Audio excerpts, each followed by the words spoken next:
मंचर प्रतिनिधी Ambegaonkar breaking news. Manchar तालुका आंबेगाव येथे मंचर सुन्नी मुस्लिम ट्रस्टच्या माध्यमातून स्वर्गीय हाजी बब्बू शरीफ गुलाम हुसेन इनामदार यांच्या प्रेरणेतून त्यांचे लहान बंधू मोहम्मद आरिफ गुलाम हुसेन इनामदार आणि मुलगा शाहरुख बब्बू शरीफ इनामदार, साहिल बब्बू शरीफ इनामदार हे गेल्या अनेक वर्षांपासून ना नफा ना तोटा तत्वावर अनेक प्रकारची फळे हिंदू मुस्लिम भाविकांसाठी रमजानच्या पवित्र महिन्यात उपासानिमित्त विक्री करत आलेले आहेत। यावेळी आंबेगाव तालुका राष्ट्रवादी काँग्रेस सेलचे अध्यक्ष खालिदभाई इनामदार, सादत खान पठाण, मोहम्मद हुसेन उर्फ पप्पू आतार, फळ विक्रेते शकील इनामदार, अखिल इनामदार, मुदस्सर पठाण, अमजद पठाण, सिबाब खान पठाण यांच्यासह अनेक मुस्लिम बांधव मोठ्या संख्येने उपस्थित होते। सदर फळ विक्री केंद्रावर कलिंगड, खरबूज, केळी, अननस, पेरू, सफरचंद, द्राक्षे, संत्रा, मोसंबी अशी विविध प्रकारची फळे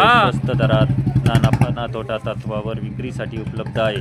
तसेच या ठिकाणी उत्तम प्रकारची खजूर, शेवई, चायना ग्रास, कस्टर्ड पावडर, नमाजसाठी टोपी, तसबी, अत्तर अशा विविध वस्तू विक्रीसाठी सर्व धर्मीयांसाठी उपलब्ध करण्यात आलेल्या आहेत। मंचरमध्ये हिंदू मुस्लिम भाविक रमजान ईद सणाच्या दिवशी एकत्रित येत एकमेकांना गुलाब पुष्प देऊन आलिंगनाची मिठी देऊन शुभेच्छा देतात।